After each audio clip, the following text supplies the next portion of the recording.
Cheers, y'all.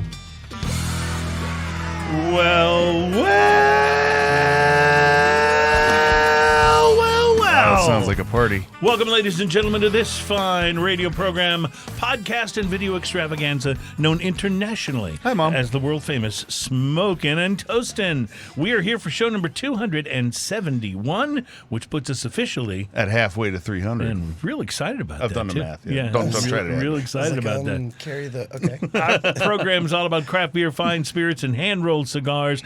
And we welcome back today to the program from Spirits Investment Partners and Heaven's Door Whiskey, Mr. Austin Millspaugh. Welcome back, Austin. Thanks, guys. I should mention, by the way, that Austin risked life and limb to be here today. Yes. I'm serious, because you're based out of Dallas. Yes. And you had like major ice storm, right? Oh, it's still 28 degrees there. It's still ice. So you drove to Houston, driving away from or sliding away from the Metroplex area, headed in our direction, and you even showed us a picture of like a jackknifed 18-wheeler you had to go around. Oh yeah, it was crazy. Hanging off a bridge, and you had to go around the shoulder just to get around it. Well, we appreciate your dedication just to bring us whiskey. This is really a noble thing that you do, and I don't know if people recognize that as often as they should.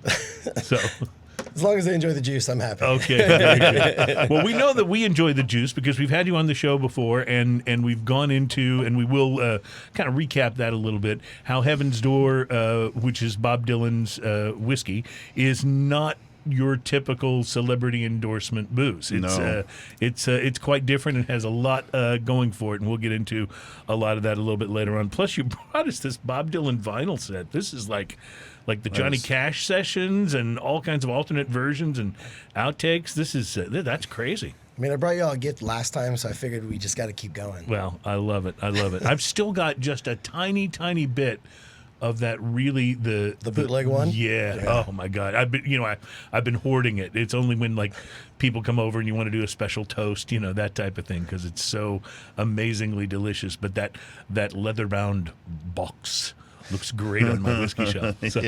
I will admittedly say, when I left the studio that day, it kind of a moment of elucidation happened. I was like, I'm never going to get one of those bottles again. And I never did. But I kept my other two bootlegs, so we're good. All right. Well, I would be willing to give this one back to you once it's empty. Oh, there you go. Just add to the aesthetic. Just if you needed to keep the collection. So, well, welcome back to the show, Austin. We're excited to talk about Heaven's Door today, and we are going to talk more top cigars as well. And, well, we just got a lot going on. You remember, of course, that we like to taste the beers on the show, and we'll be doing that again from Paradigm Brewing Company in near to us, Tomball, Texas.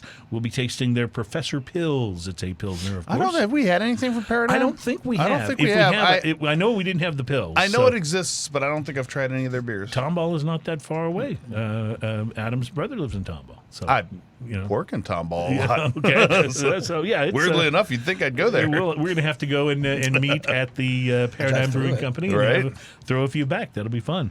From California, from Pasa, Robles, Firestone Walker Brewing Company has a limited release Hazy IPA called Blanc Noise, or Blanc Noise, B-L-A-N-C. So maybe pronounced Blanc. I don't know. So it's not just an underline with nothing above it. It's actually the word. It's actually B-L-A-N-C noise. So yeah, I'd prefer the underline. That would have been that would have been fun, right? You fill in the blank here. If I ever release a Hazy IPA, it'll just be underline me. Blank me. Yes. Yeah, that'd be a good name, right? That would work. We'll also be tasting from right in your neck of the woods, Austin, from Community Beer Company. We'll be tasting their Legion Russian Imperial Stout. I thought with Russia, being in the news in such a negative way right now, that we would try to find a positive angle on Russian. And the only one I could find, quite frankly, was Russian Imperial Stout. So Russian Imperial Stouts are good. We went there. So at one point, I lived across the street from that brewery. No kidding. Nice. Really? Wow. Great guys. Yeah, they have really released some excellent beers. We've had a number of them on the show, but we've never had the stout. So it would be a dangerous thing for me to live that close across to a the brewery. street. I know. I would get to know those people really well. That's why I don't live there anymore. Hey, honey, I'm just going to run across the street for a minute. I'll be back at some point. Yeah. That would be pretty cool. So a lot of stuff going on in the world of tobacco and spirits and all of those things. We will be talking about craft beer trends to watch for in 2022. And a French brewer is selling a blue beer made with algae. I don't know. I'm pretty adventurous when it comes to beer, but I don't know if I'm anxious to try that one. So in my brew club CCSD, but I'm actually wearing the shirt today. We have, for new members, we have a process that we go through where you're learning to join. You have to learn the club lore. It's called hazing, right? Yes. Okay, we call it cheesing, but whatever. But one of the questions we always ask people is, can you name a good French beer?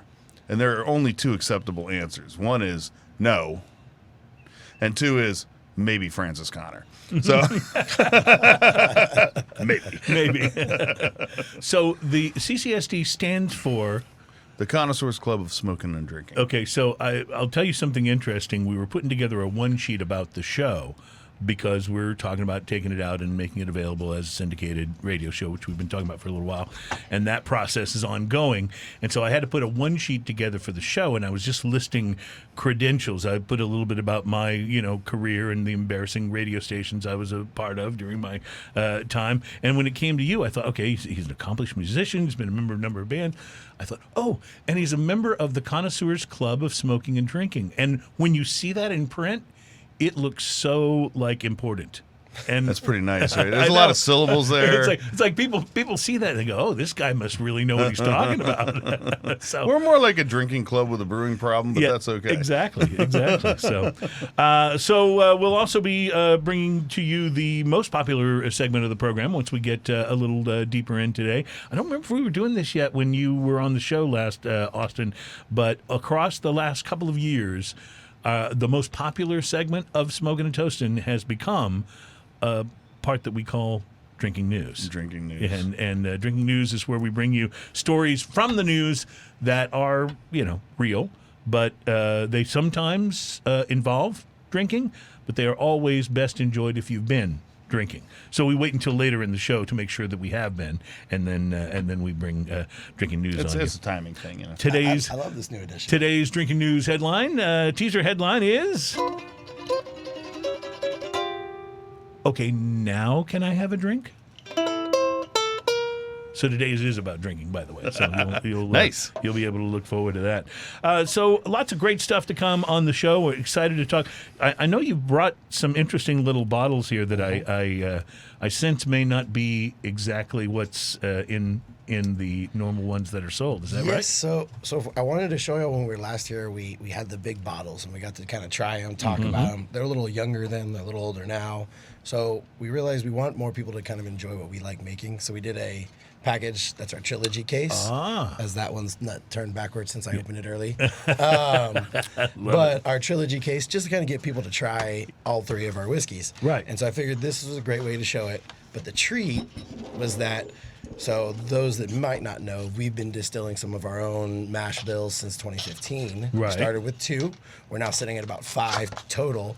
And this is one of them, which is a high rye bourbon. Oh, wow. It sits at about 120.4 proof. So something great for you guys to try. And Speaking Ian's language. we actually showcase it in our single barrel selection. So something fun for guests to kind of hear about and maybe go try to find based on what retailer did a barrel with us. Okay, so that sounds fun. These would be locatable then if a particular retailer got together with you and did a one barrel that was exclusively theirs to sell. Is that right? Yes. That's cool. That's very cool. I like it. Well, we'll look forward to tasting those, and of course, talking about the main line of whiskeys as well. What? Tell us just a little bit about how Bob Dylan being involved in this. I mean, he's kind of a notoriously private guy, and for a performer, you don't hear him out a lot, doing a lot of splashy things, and all of a sudden we hear a number of years ago that he's involved in this whiskey. How did that go about, and how did it come about, and how is it different from how a lot of celebrities have put their name on a spirit? Well, first off, not to knock any other brands that have celebrity with them, but I understand some of those are quite good, and then there's Conor McGregor. But yes, so Bob Dylan actually owns a portion of our distillery. He's not just kind of a spokesperson, if you will. Right. He owns part of the distillery with our other two founders, Mark Bushala and Ryan Perry. So Mark Bushala started Angel's Envy with Lincoln West Henderson, worked on some other projects helping other distilleries launch. At the time, Ryan Perry, our master blender, worked for Diageo as one of the heads of their barrel department. So they worked together in a couple similar projects, and in our industry, everything's incestuous, so they really kind of knew one another. At the time where a larger brand was buying Angel's Envy to kind of bring him into their portfolio, Mark kind of wanted to step away and do his own thing and not really have this whole, like, let's report to a massive investment pool, right? Something along those lines. And Ryan Perry wanted to take everything he learned and put it into practicality. Right around that exact same time, Bob Dylan trademarked a term, bootleg whiskey. So this is essentially the only project he's done outside of music. And the other two little avenues to kind of keep these creative gears turning, where he's done metalworks and paintings.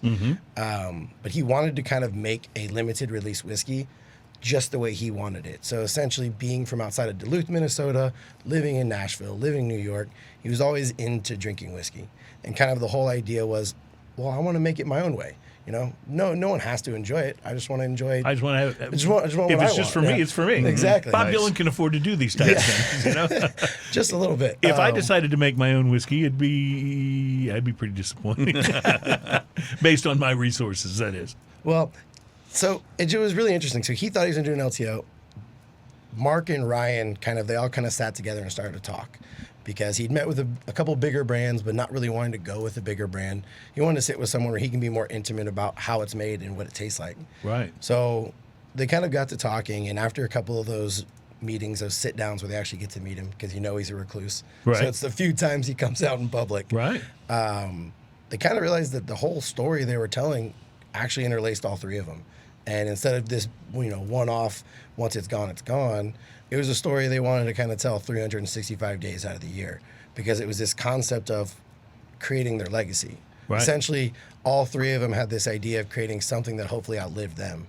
And Bob at the time wasn't quite thinking that way, but really kind of fell in love with what they were going for and how this continued legacy, they wanted to create it, and he wanted to be a part of that.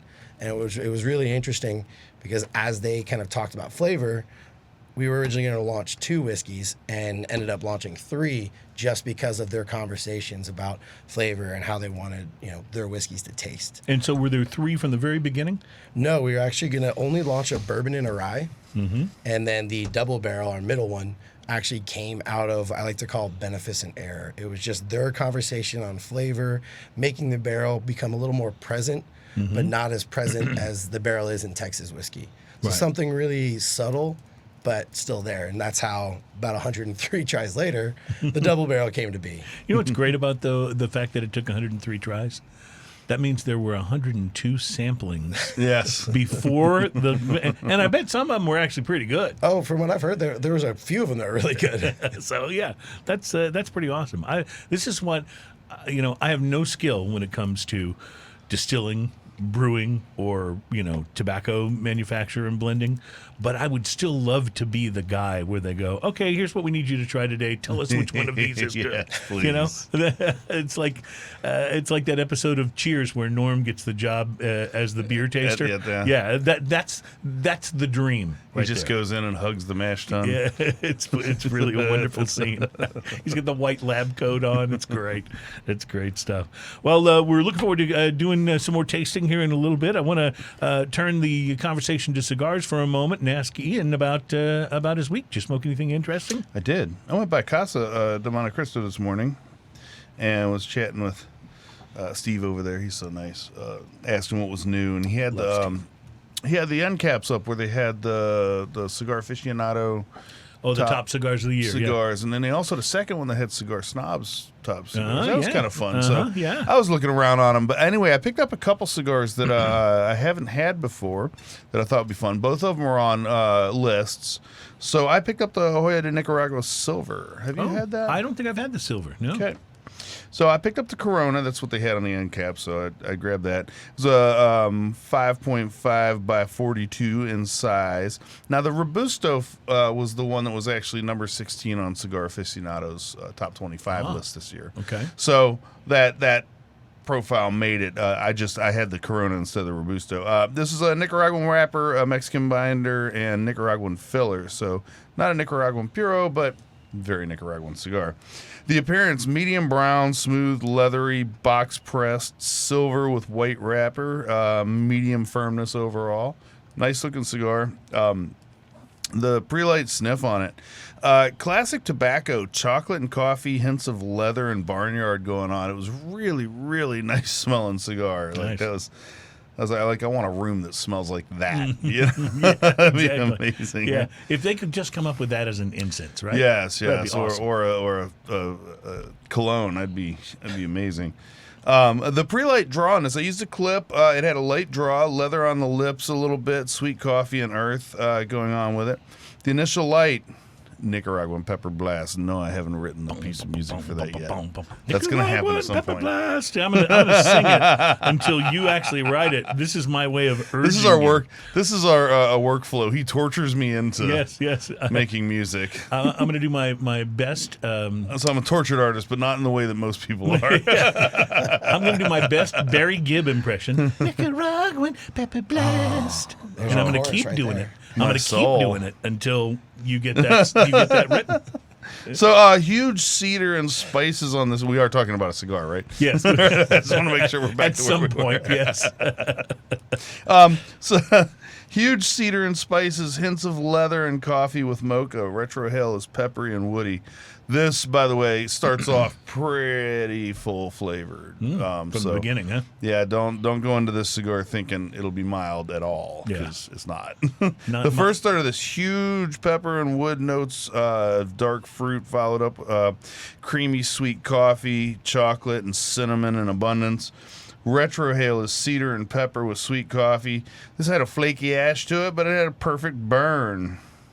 The second third of this, pepper and spices back off just a little bit, leaving room for some of the sweeter flavors. I got some dark fruit, some sweet creamy coffee, chocolate, and copious amounts of cedar and oaky dryness. Big fluffy smoke all the way through. It's kind of smoke that makes you want to blow smoke rings. Nice. It's really, really fun. Cinnamon aftertaste. Retrohale is tangy sweet cedar and pepper. Flaky ash, perfect burn. The last third of this, woody, sweet flavors move forward along with cinnamon and spicy fruit notes. Pepper remains as the backbone on the palate. Tangy leather is still present. Tangy tobacco sweetness on the lips. The retrohale is sweet cedar and cinnamon with chocolate. A little bit of chocolate in the back of that is really nice. Flaky ash, perfect burn. This is a powerhouse cigar. Mm-hmm. It costs $6.35. Okay. Not I bad. gave it a 7.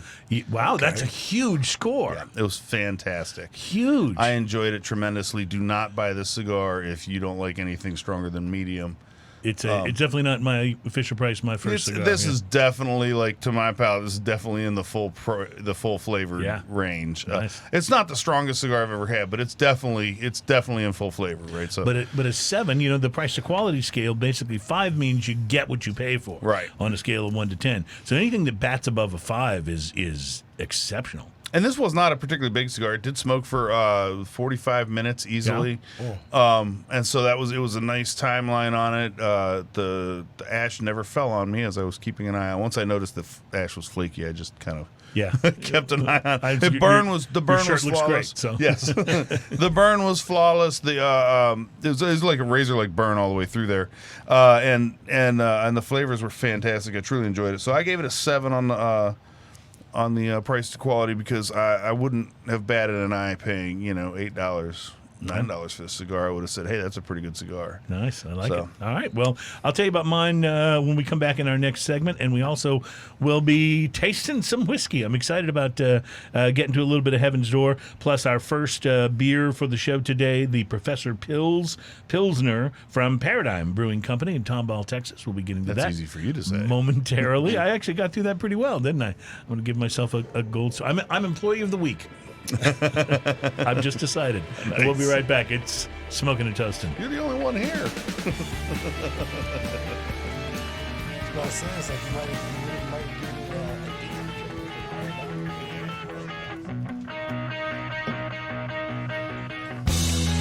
Welcome back. It's Smokin' and Toastin', show number 271. Our program is all about craft beer, fine spirits, and hand-rolled cigars. Does anybody know if we disappeared from Spotify? They had some kind of podcast like outage or something, and people thought they'd done it to take down Joe Rogan or something crazy like that. But no, it was just they had some sort of a technical glitch, and for a while there were some podcast episodes of unavailable. So I don't know if that happened to us, but you can get our show all over the place. Spotify has us. You can get Apple, us, Apple Podcasts. We're on YouTube. The shows go up on YouTube. By the way, Adam does a nice job of breaking down some of the individual segments. So he'll post, in addition to posting the whole show on YouTube, he'll post just Ian talking about the cigar that he had today, or our tasting notes on one of the beers that we had. You can also go. You can find us on YouTube as well, and a lot of those you can have the full episode, which is a lot to do at once. But if you're having like a nice romantic dinner with the lady at home, you can put that on the background. It really sets the mood. It really does. You're talking about flavor. I mean, I was getting wooed, so I feel like it was you just wait till we get to drinking news. I mean, it really does. Like the dulcet, sweet tones of your cigar descriptions and everything like that. Yeah. Oh, baby, it had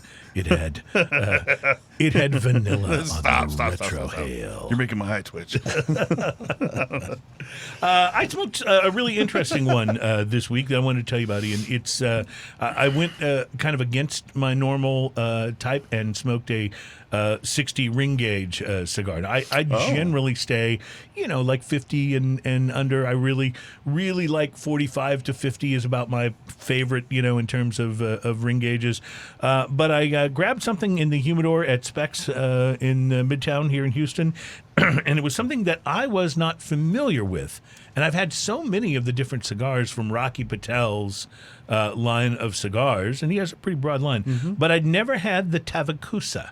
And so I bought a Tavicusa 60, and Tavicusa, I came to find out, is the name of the little cigar factory that Rocky opened in Esteli in 2008. Now, most of the cigars in the Rocky Patel line are made at the Plasencia factory, but he opened Tavicusa as a smaller, more boutique kind of factory, and some of the small and limited brands that he does, and a lot of the new brands that he comes out originate there at Tavicusa. So that's his. I don't think I've seen that one. Yeah, that's his factory, and so this cigar was named after the factory.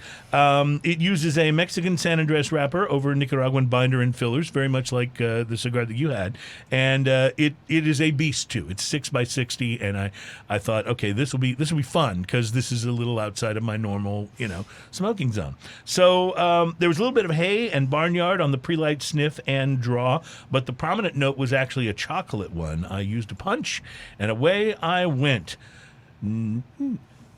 Nicaraguan pepper blast. Dude, you're so wrong. Yeah, I know. So wrong. It's wrong on so many levels, but I bet it's working. So wrong. The Nicaraguan pepper blast lasted only a few puffs.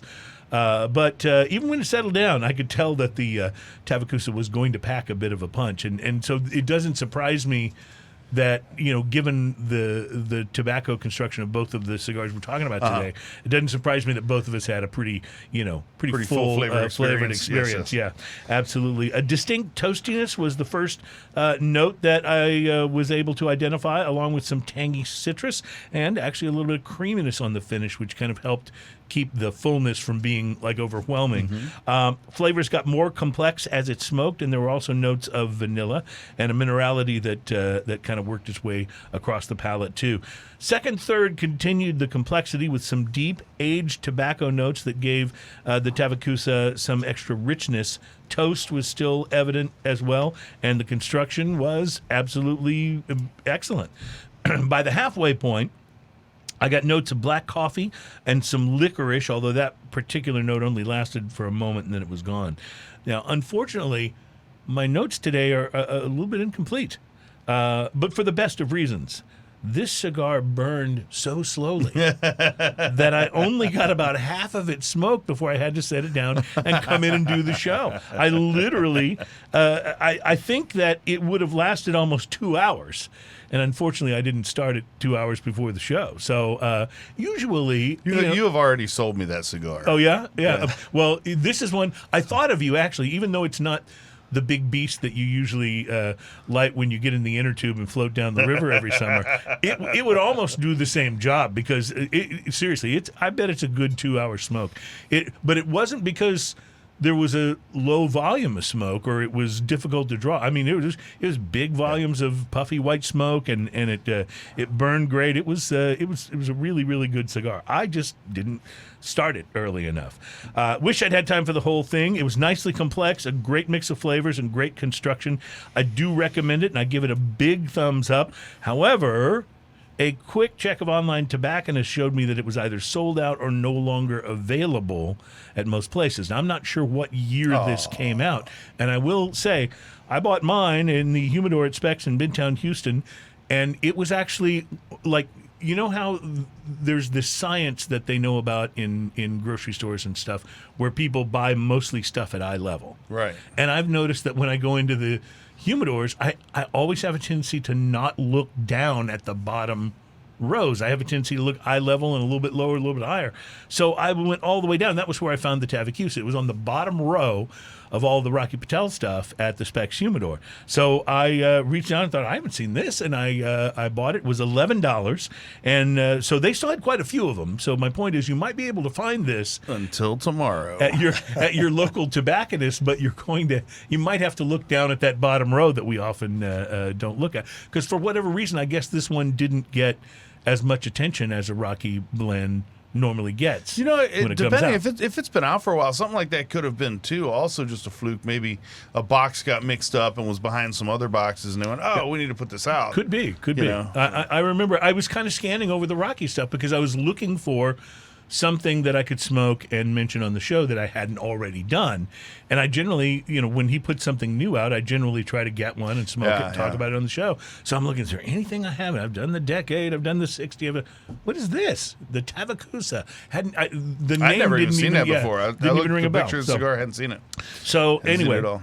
if you were in Houston, there are still some, if you can beat Ian to them, on the bottom row at the Specs Humidor in Midtown. $11 cigar, price to quality 5.5. Nice. I definitely enjoyed it. Had it been 12 or 13, I would have still felt like I got, every bit of what I paid for. And what's interesting is that you can tell from the picture, like it's not that it doesn't look elegant, but Rocky's bands have a tendency on his cigars. Like if you look at the 60, it's got all that shining gold. Yeah. This one looks much more like understated.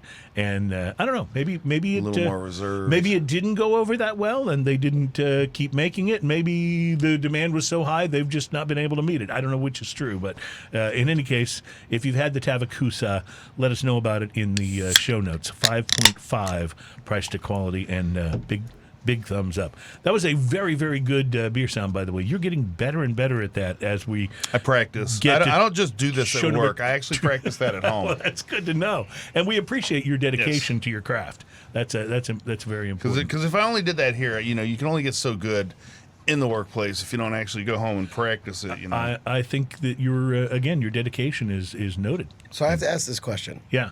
When smoking cigars, choice of punch or cutter? Well, it really depends on the person and the particular cigar. My wife got me a great punch, a really nice one that has unscrewable sides with two different size things a couple of years ago, and I started using that a lot, and I really like it. The thing I like about it most is that it's sometimes the easiest way to get your cigar ready to smoke without cracking.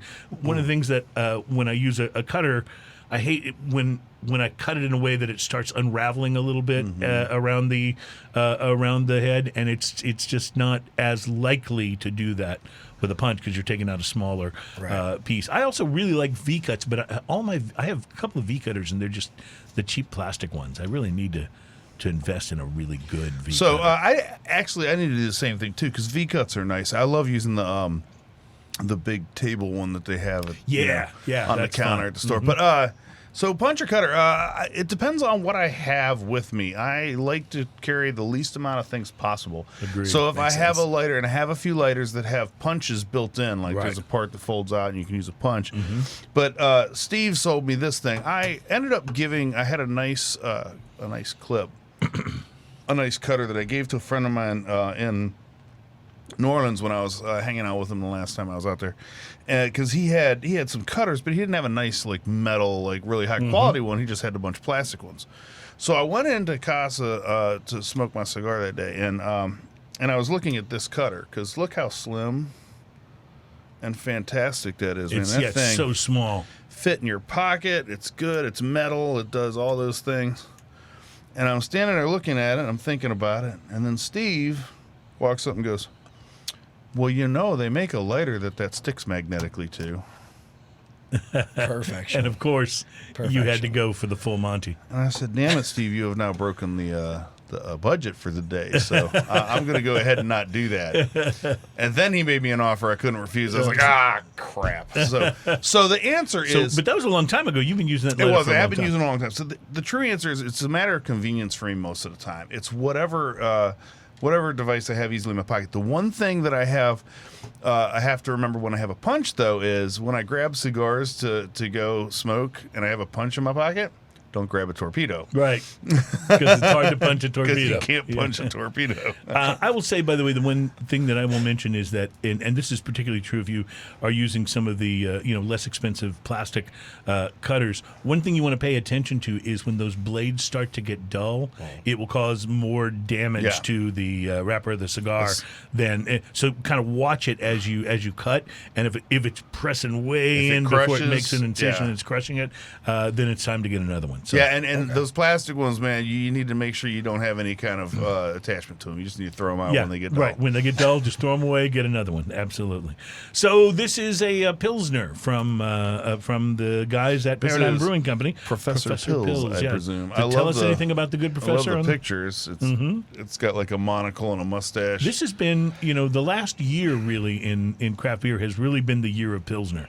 There's been so many Pilsners and lagers that craft brewers have been putting out, and it seems to have become kind of the hip and go-to thing for beer snobs. So, a classic German Pilsner from our brewmaster, who's a professor of brewery operations and management at a major Texas university.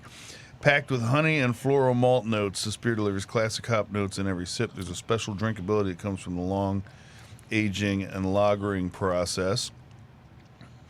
Long aging and lagering seems like it's the same thing. It's redundant. Because lagering actually means to age. All right, that makes this beer melt in your melt in your mouth. Class is in session. It says we're at 5.5%.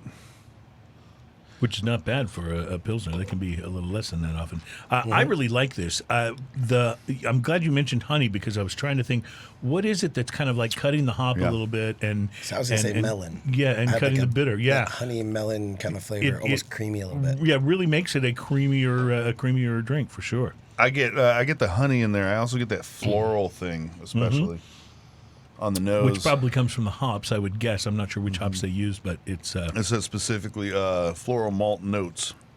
So they're saying it comes from And the malt. classic Interesting. hop notes. It's good beer, though. I'm for it. Yeah. Very good. I bet this is particularly good. Like, this is nice out of a can like this, but I bet this is particularly good in the setting of going to the brewery. And having it from the And tap. having it from the tap. I bet it's Yeah, just I bet it is. particularly good that way. I bet it is. By the way, went to a restaurant not long ago, and they actually had, it's the first time I'd gone to a place that had this, they actually had Parish Brewing Ghost in the Machine on tap.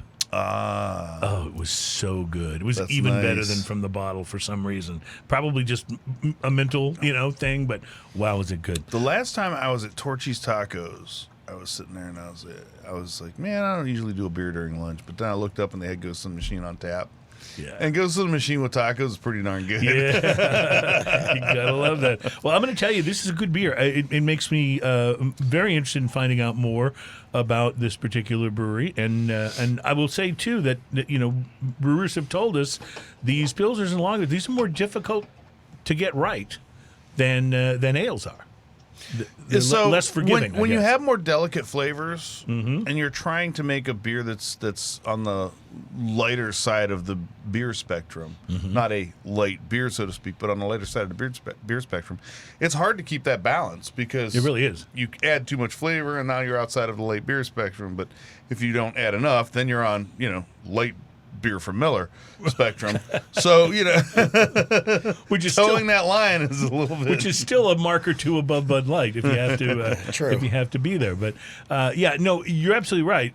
To put the amount of flavor that you need to, and still have it be light enough to classify as what you want is I think more challenging. Whereas with ales, first of all, the fermentation process is completely different and faster for ales. The lagers take longer, so it's an interesting thing to me to see this become such a focus for craft breweries across the last couple of years. I'm for it. I like it a lot. So we'll have to check out more from these guys in future shows. I have noticed they had a nice array of them at Specs. I will tell you, for the first bunch of years of my drinking and appreciating craft brew, I really avoided lagers and pilsners. I did too. I completely I was just an avoided ale them. guy. Definitely. Yeah. It was always IPAs, and you wanted the bigger, bolder punch in the face. Yeah. I think though that with the popularity of IPAs and how much the market really has gotten flooded with so many of those, I think that's part of what's driving people to say, okay, that's great. What else? The big turning point for me, though, the first lager that I ever went, wow, that's really something, was the Sympathy for the Lager from Karbach. Right, which they no longer make. And then AB InBev bought them, and they immediately stopped making that one. It's like, come on, It's like, guys, this is good. We're going to stop making it. It's like, come on, seriously? I mean, isn't that what usually happens? Yeah, it truly is. It truly is. This product is awesome. Take it off the shelves. Yeah. We'll put it out on a limited release at random. Yeah. It's kind of like you were talking about with Bob Dylan and deciding not to just go with one of the bigger companies, but doing what you guys did when you put Heaven's Door together, which is just, you know what, let's concentrate on doing this exactly the way we want to, and not have some guy in accounting tell us, hey, yeah, you know what, discontinue the straight rye. Oh, most definitely. I mean, one of the biggest conversations we used to have was, even though that's what's in the bottle, maybe the proof changes. And we've already done that with our bourbon. Our bourbon, when we launched, was 90. And usually as you grow, people assume that it's going to go lower because they're like, oh, they're going to get more bottles out of it. Yeah. They're going to get more pallets and so forth. We actually increased ours by 2 points. We were like, no, 90 was good, but Ryan it was something missing. And then at 92, he was like, that's it. And so we actually went the opposite direction than what bigger companies would do, I guess. Sure. And, we're always playing with each one of our, even if it's our core line, playing with it and like, well, what if we did this? Should we make that a change? Hold it off for later, but keep the sample. And it's just kind of playing with your food mentality. And that's kind of the beauty of being small, is you get the luxury to do that. Yeah. When you kind of get bigger, you have someone above you that has like the nun's ruler, and they're like, no, you're not doing that. And the number like, charts. Oh, great. Exactly. So like, according to this spreadsheet, you're like, F the spreadsheet. We're talking about flavor here. No, you're 100% right. And that, in corporate America, that is often how decisions are made. I guess in some cases it's the way they have to be made, because everybody's.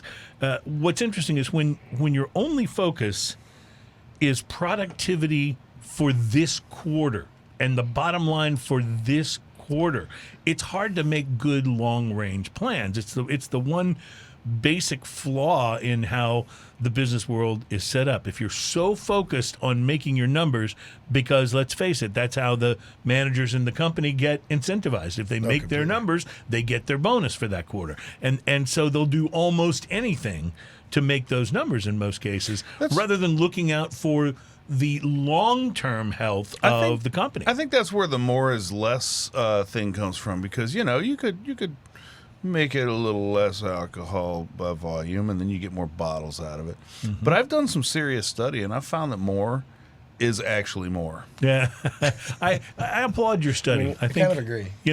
To have the role that you do with the Connoisseurs Club of Smoking and Drinking, and here on Smoking and Toasting, I think your research is important and should probably be funded by federal grants. That would be amazing. Wouldn't that be awesome? That would be amazing. I second that. Get a check in the mail from the government. It's like, thank you for all you do. Please continue to drink.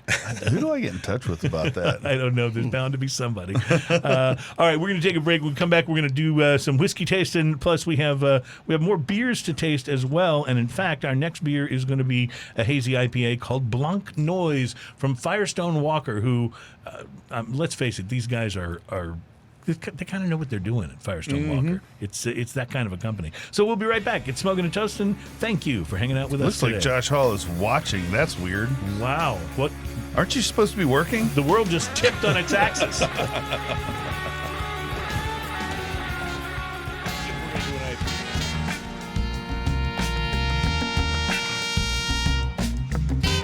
Welcome back. It's Smoking and Toasting. Our program's all about craft beer, fine spirits, and hand-rolled cigars. It's show number 271, and our guest today is Austin from Heaven's Door Whiskey and Spirits Investment Partners. I want to say thanks, by the way, to our guests last week, Peter and Cody from the Ready Room, who surprised us because usually when they come on, we talk cocktails, and instead they showed up with beers. Yeah, that was our third or fourth show with them, and Yeah, it's been cocktail, beer. Yeah, it was kind of fun and was a good different.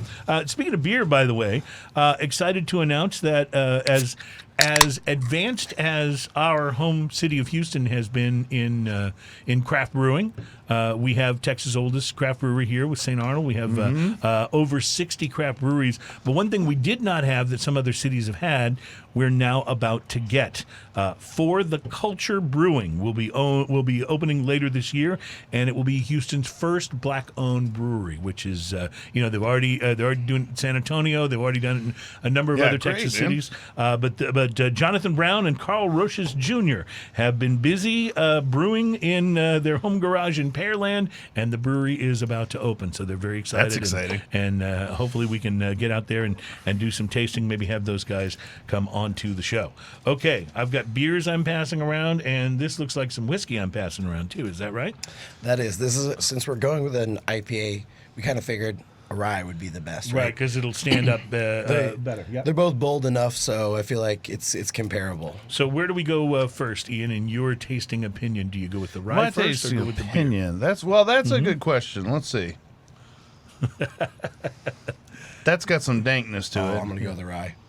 I'm going to say rye first. Definitely first, rye. okay. I'm going to agree with rye. Not because I'm biased or anything. So tell us about this particular spirit from Heaven's Door.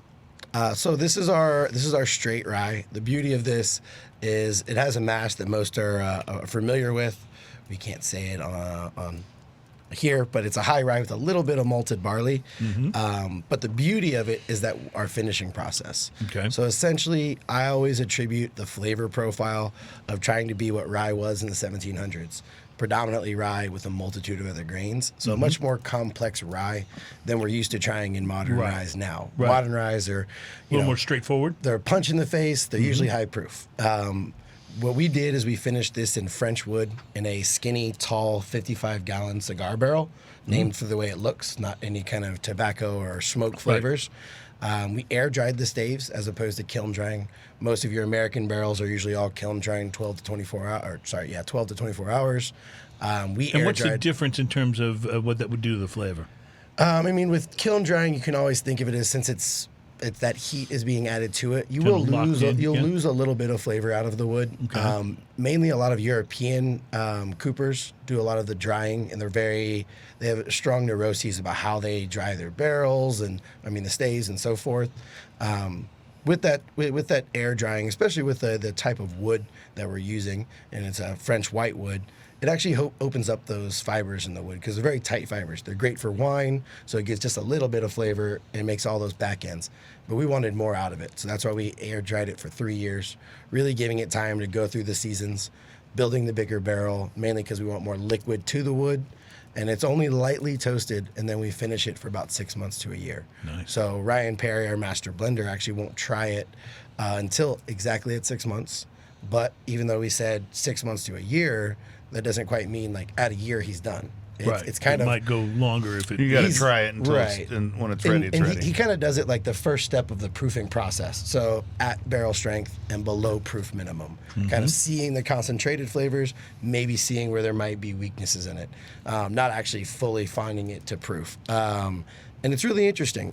By doing that, as he likes to say, it's ready when I say it's ready. And There's another word in there. that I was there's like suspecting the maybe like something we're trying with a blank The something. blank. But it's very true, and it's very much a passion project. As those who are whiskey nerds, you always know your distiller's your scientist, your master blender is kind of your artist, really.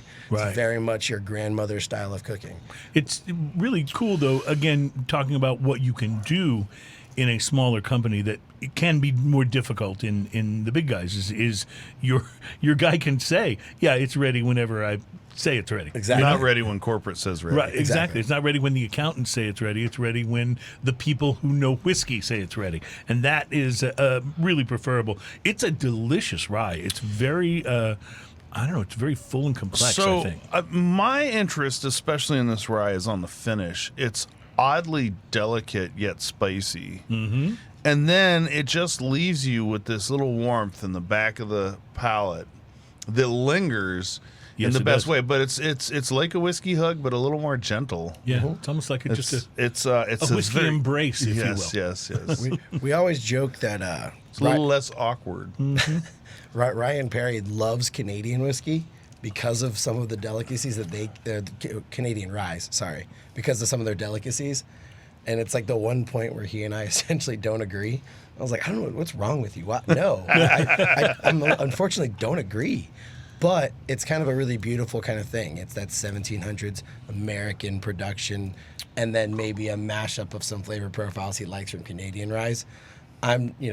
See whatever He which side likes of the to story you embrace like. his whiskey, and you like to wrestle yours. I guess. I mean, maybe I just wanted to punch me in the face. I don't know, but I love what this does, especially the texture that the finishing provides. Yeah, it's definitely not a face punch, but it does draw you in, that lingering finish that Ian was talking about. The middle of this has such a big cinnamony, round.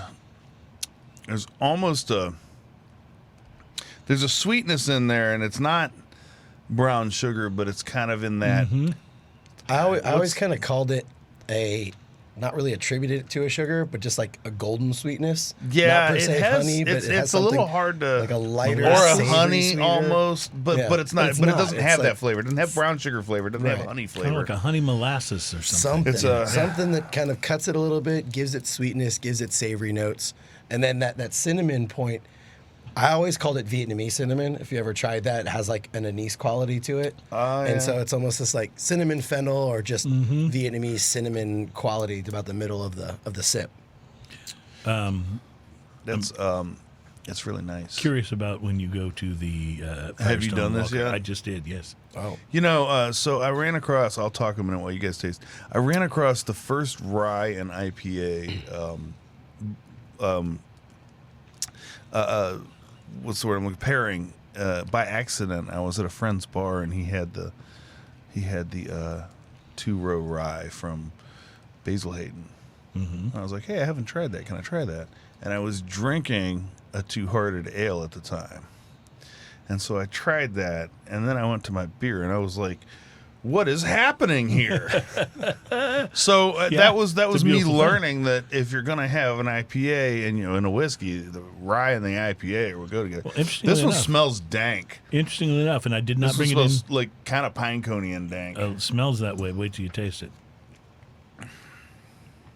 it's not the punch in the face you would assume from the nose. No, it's not. It's bright. Yep. It's really bright. Bright and citrusy. I have, by the way, in my beer fridge, something from Harpoon out of Boston that I just picked up, and it is a rye IPA. Haven't tasted it yet. Don't even know what constitutes a rye A IPA. rye PA? A rye PA, yeah. But I'll maybe bring that in next week and we'll try it. This whiskey and beer pairing is fantastic. Yeah, it kind of is, isn't it? Tell us a little bit. I'd be interested to try it without the whiskey. Maybe try to reacclimate my taste buds, because it really does make this citrusy, but citrusy in like indistinct way. You know how Mountain Dew is citrus flavored, but it's not like you kinda, can't say sorta. Mountain Dew tastes like this citrus thing. Yeah. It's kind of like that without actually being, Right. It isn't a distinct. Firestone's going to send me a mean letter. But it's not like orange. Our beer does It's not taste like I Mountain didn't taste Dew. like Mountain Dew. But it's not like orange. It's not grapefruit. It's not a particular citrus. It's just a general citrus. No, it's good. Kind of like a It's good. Starburst. So I'm not sure Firestone, Would you just call it a zing at that point? It's Maybe. Yeah. There's the kick. citrus zing. Or such a masterful blend of flavors that the individual components are indistinguishable from each other. This is Ian trying to dig himself out of the hole he's in with That was pretty good, Firestone right? water. I was loved it. all in. I I was loved like, you know what? I love this. I loved it. It's delicious, though. I mean, this is It's a really fantastic. tasty beer. Firestone, by the way, I picked up, when I got this, I picked up a mix pack, a 12-pack mix pack of Firestone Walker Hazy IPA. So 4 different hazies in there. And I think we've had one of them on the show before, but this is the one I chose to bring in today, just because it was a very limited release. It's not something All we're right. going to have around. So for after for cleansing too my long. palate a little bit with this St. Arnold H-Town Pils, the beer's even better because you get the maltiness up front now. Once you're not pairing it with the whiskey? Once you're not pairing it with the whiskey, the beer was good before. Mm-hmm. The whiskey's outstanding, but the beer's even better because it has a malty, sweet beginning to the flavor. Yeah. It's not as sweet. I mean, I really feel like the whiskey almost sweetens. Almost made it sweeten. Yeah, in a way. much sweeter than What it an really is now. interesting Once thing! you kind of clear And it I out. haven't gone back to whiskey yet. So Well, we're it's gonna see. great paired and it's great apart, too. All right, so when you go back to whiskey, it brings out some of those caramel things going on. In Yes, the I whiskey. got a little bit of caramel that. and cinnamon, big time. Cinnamon, like, all that is- sitting in that- the front. What's very, that? Very much front in the front palate. It Yeah, just yeah. sits right Yeah, there. yeah, I like it. that's fantastic. All right. All right, we're going to take a break. This is one of our shorter segments, so we will be back. We have more beer to taste, including Legion, the Russian Imperial Stout from Community Beer Company. And, of course, there's still more whiskey and more interesting stuff to Treats. So we'll excited. get to some of that coming up next. Heaven's Door is in the house. We are knocking, and we'll be right back. Smoking and toasting.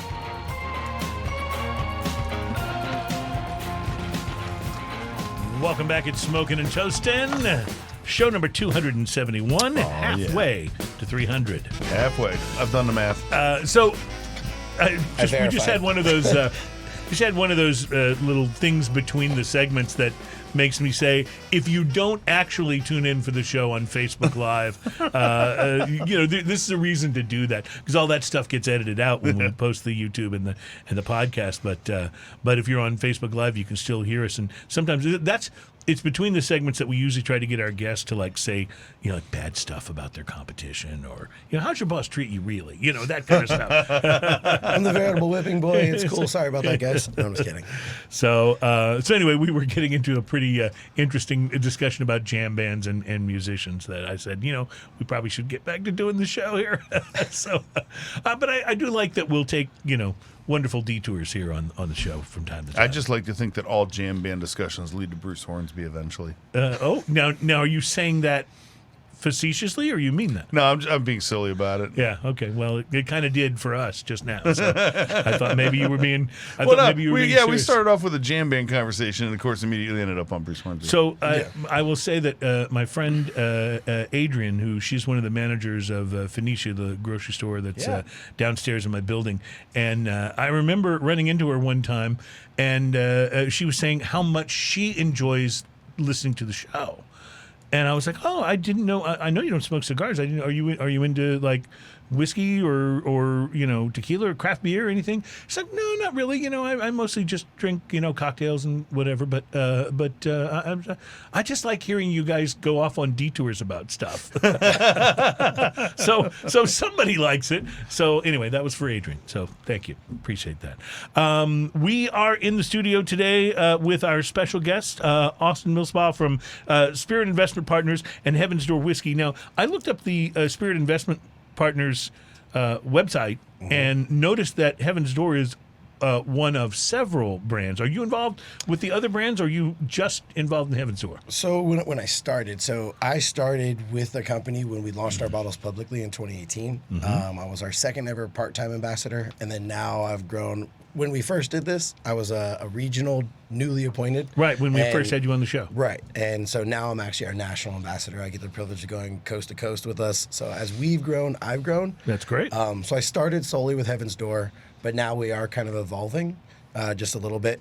But I'm staying more focused on the whiskey side of things. So when it comes to whiskey, you always think of the U.S. hotspots as being obviously Kentucky, Tennessee, and now Texas. Right. How is Heaven's Door perceived? Is it perceived any differently in those places as people kind of have their own, thoughts about what whiskey is like, and where do you do the best? Well, we do very well Florida, Texas, and Tennessee, and actually California as well. What's really interesting is not being from Kentucky. Mm-hmm. You always hear this Tennessee versus Kentucky rivalry. Right.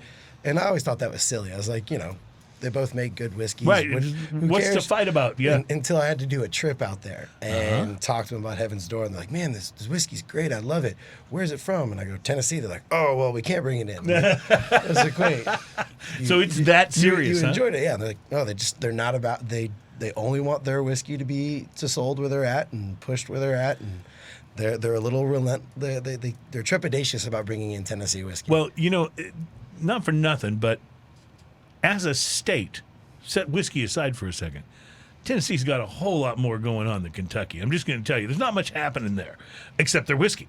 Right. So I can see why. And the Derby thing that they do. So, well, okay, there's that. There's two things. Yeah, but I mean, if you fly into Kentucky, that's usually billboards in the airport of just the Derby. Of just the Derby. But if you ever Year-round. drive through Kentucky, it's just fields. Oh, yeah. And there's nothing wrong with that. I'm just saying there's not a lot of other stuff. You drive through Tennessee, you've got, the Smoky Mountains, you've got Nashville, the whole Nashville music scene, you've got Memphis, you got the whole Memphis music scene and what that's all about. So Tennessee's known for a lot of things besides their whiskey, whereas Kentucky, you kind of think of the Derby and whiskey. It's kind of what you think of, right? It might be why Tennessee doesn't see the rivalry as a rivalry. Well, exactly. They're like, oh, good Kentucky whiskey. I'll bring it in. I like it. It's kind of like, it's a little like if you're the Dallas Cowboys. When I lived around the country, I discovered there's all kinds of cities around the U.S. that think they are the big rival to the Dallas Cowboys. Oh, yeah. And these days, the rivalry's not been worth that much because the Cowboys haven't been that good. But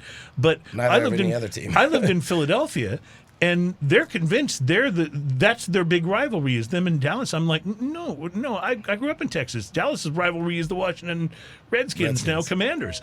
But you can't convince them of that in Philadelphia or in New York, where they think the Giants are the big Cowboy rival. So it maybe it's kind of like that. I mean, my family's from Philadelphia, and they've always had that same thing. Yeah. Like, Dallas and us, we're doing this. And I'm like, well, yeah. Now that I live in Dallas, they don't see that at all. Exactly. That's what I was going. So see, we just went off on another tangent. I don't know how good that one was, but it happens. It happens. Let's talk whiskey. What are we trying here? So as we got caught up talking, I didn't pour. So my fault. That's all right. What we're going to be trying is a high rye bourbon. Okay. This is a non-Lincoln County bourbon for the whiskey nerds out there. That is a process from distillate to barrel. It's one more step. Okay. So some like to call it the blessing before it enters the barrel. Mm-hmm. We chose not to use a process because in Tennessee, that's essentially the only state that has a law for whiskey production, and that is the Lincoln County process.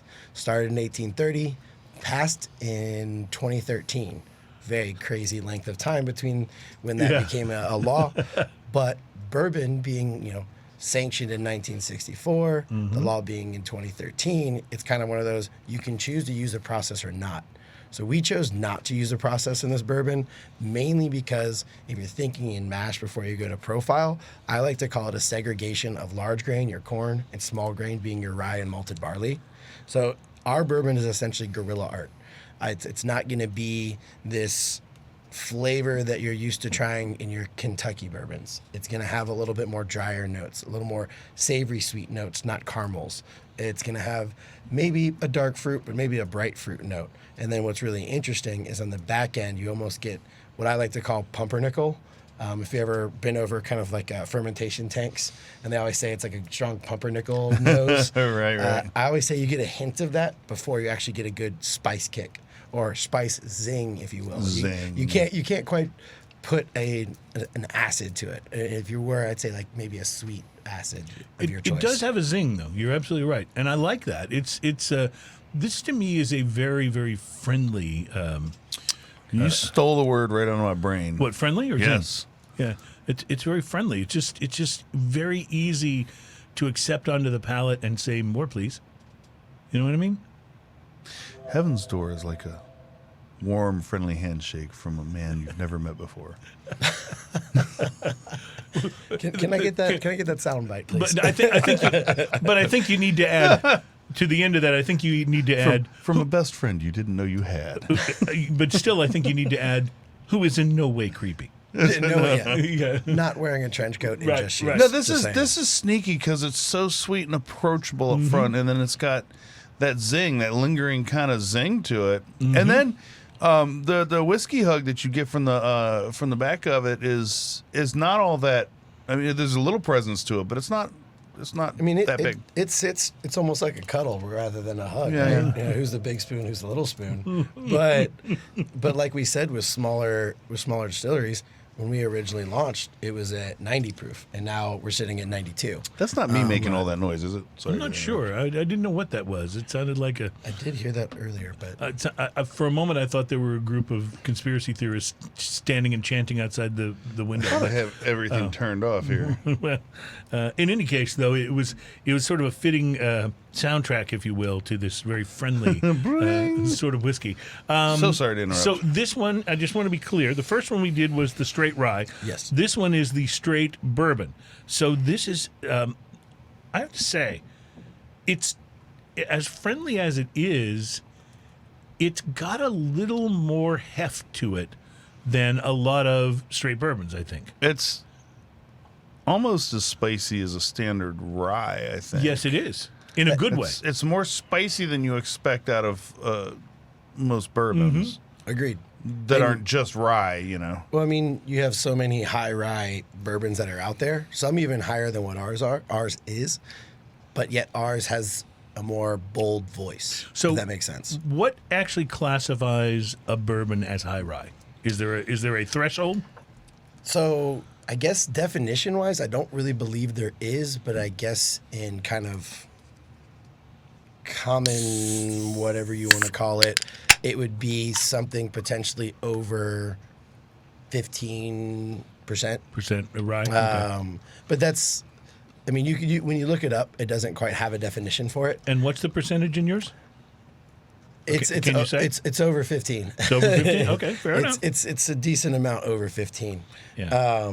But I mean, it's definitely not the highest. However, Right. flavor-wise, it's very present. It really is. It's spicy. It's if got that you had- rye spice that you just don't always expect. If you'd poured it and told me it was a rye, I would have believed you. Right. You know? You've been like, It's oh, got- this is sweet rye. Yeah, right. It's got a sweetness to it for sure, but it's definitely got that wonderful spicy note that just makes you go, yeah, that seems like a rye, but not to the extent of your straight rye. Right. You know, I always regret. I need to remember to bring it in here. What does this do with a splash of water? How does it open up? Well, I mean, as anyone knows, whatever water you're using, distilled, tap, or what have you, Right. usually go distilled because that's going to give you your best metric. I mean, it's going to bring down some of those more prominent front notes and allow a lot more of that back to kind of shine a little bit. So where I said the bourbon is guerrilla art, so your large grain hits very heavy in the front, so does your small grain. It's not going to minimize. It's not going to minimize one and bring up the other. It's actually going to cut a little bit of the front end on each one of them and bring a lot of their back ends up. I'm finding a little bit of citrus in this as well. I call this one like a lemon citrus. Yeah, that I would very assume would prominently. probably be a little more present with a splash of water. I wanted to take a quick detour because you were talking about distilled water. So I had this freak out earlier this week because I was going through I have several humidors. I was going through the humidors and I discovered that in all of them, my Boveda packs were hard and crusty. Crispy? Yeah, they were all crispy. So I had to take them all out, and I was like, okay, I got to put more in. I went into the drawer where I keep the extra ones, and I was out. So I was, I don't remember, I was late to go somewhere. I'd really just gone into the humidor to grab a cigar to take with me. And now I'm in a hurry. And I was like, okay, I've got some of these little spongy things that I can use in the little elements. I'll put some water in these. So I go to the closet where I keep my jug of distilled water, and it was buried behind some other stuff. And I was like, screw it, I don't have time. So I just used tap water in my sponges and in my little humidor elements. Have I screwed up big time? Not if you do it once. Okay.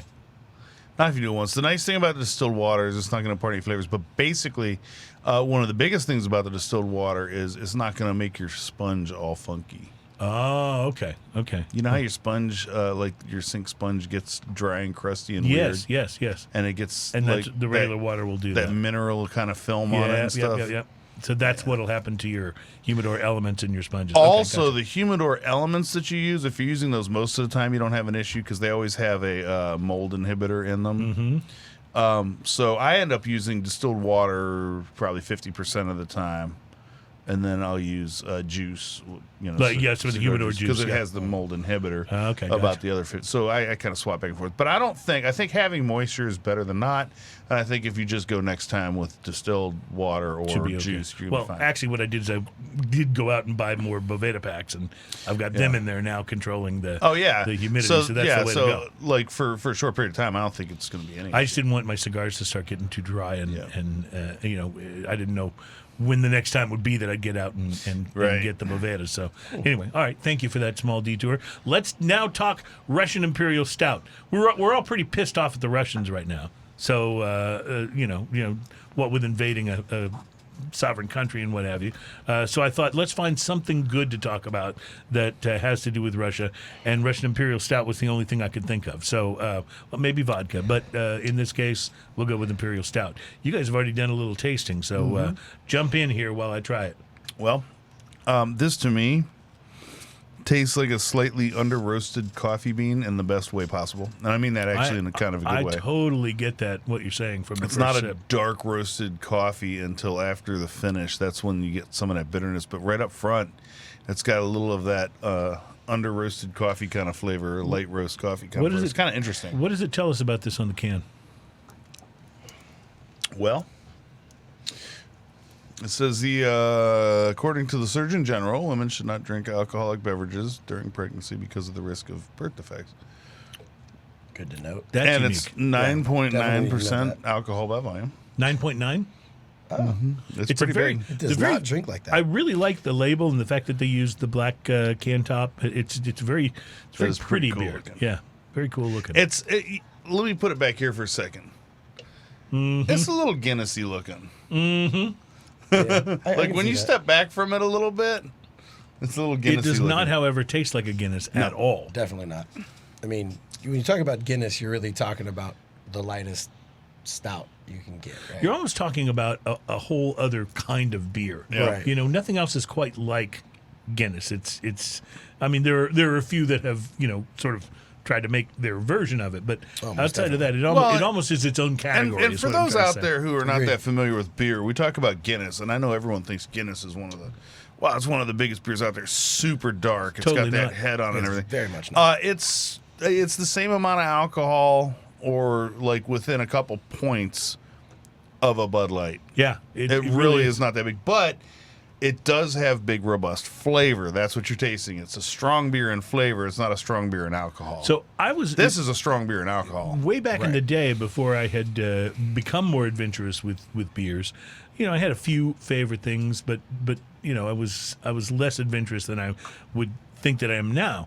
I was working for a radio station. We did a whole concert series that was sponsored by Guinness. So every time one of the bands would come to town that would be playing this, it was totally not cool to be at the show drinking something other than a Guinness because they were the sponsor, right? Right. So that was when I actually learned to love Guinness because I'd never really, I'd had one. Guinness but is good. I'd never really spent And so is a Hart. lot of time with it. Oh, I do love me some Hart. Yeah. But yeah, that was when I learned to actually really appreciate Guinness for what it is, and it became something that I would order by choice, not just for the sponsorship after that. But it's it's well, your wife. You met your wife largely because she was looking for a perfect Guinness, right? She was looking for any Guinness. She was in Baytown, Texas. Yeah. Have y'all ever been to the Guinness Pour-Off?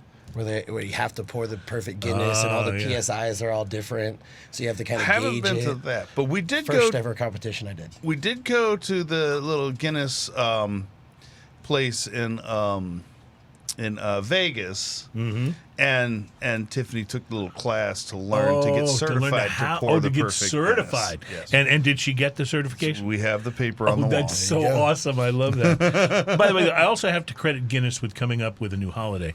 And most of the time, I'm against new holidays because I think they're just Hallmark trying to sell us something else, right? But Guinness came up with a new holiday called Halfway to St. Patrick's Day. It's beautiful. It's a wonderful, and it wonderful is a gimmick thing. to sell us more Guinness beer. But that's okay. But that's beer, and because it's that's good. way cooler than a Hallmark card. It's way cooler. Yeah, I like this beer. It's very. It's good.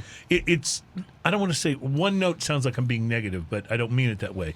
It's just very much zeroes in on the flavor that it's going for, and that's that lightly roasted coffee bean you're talking about. It's a one-trick pony, but it's a good trick. Yeah. Oh, Very that's a good great, trick. I mean, great way to say it. The nose is wonderful. For me, when you're talking about that nose, it sounds a very weird thing to say. Have you ever listened to a psalm describe flavor? And sometimes they'll pull out like something random, like a hose cut after watering fresh grass. Yeah. And you're like, what does that smell like?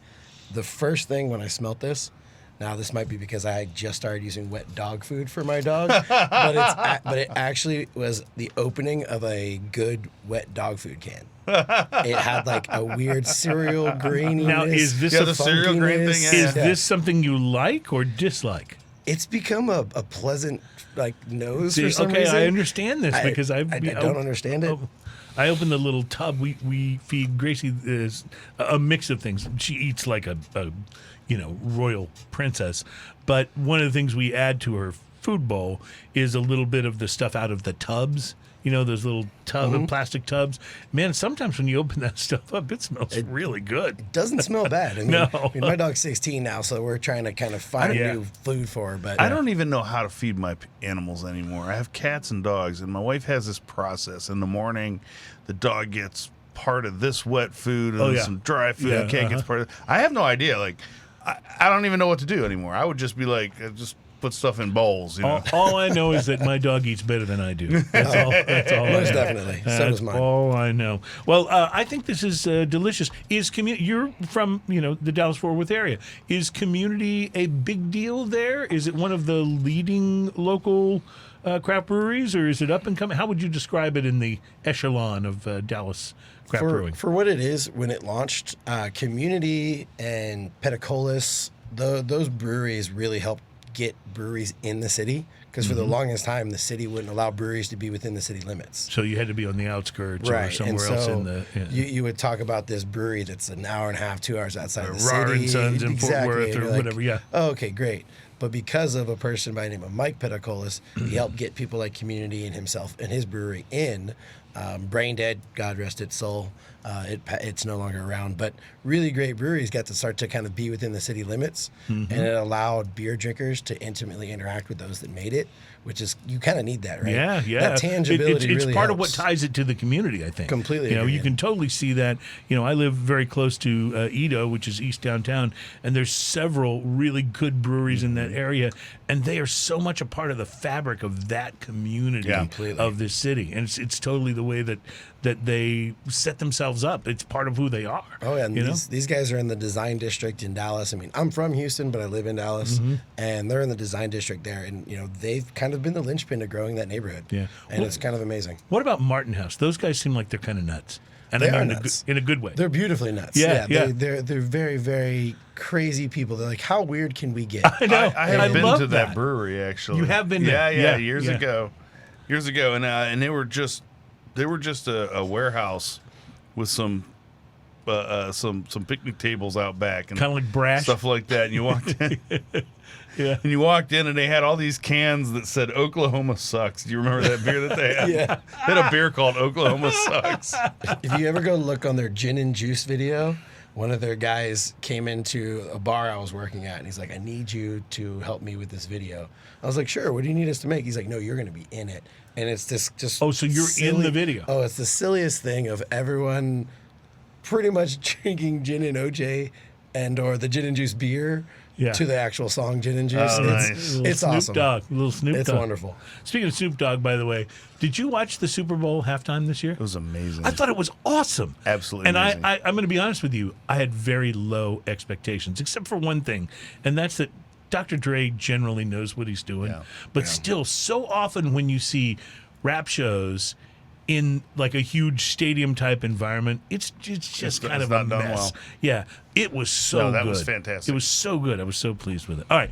On that note, we take a break. We come back. Our next segment, we have more whiskey to taste, and of course, it is our appropriate time to bring in the story. It's time for drinking news. Ooh, I gotta take a break.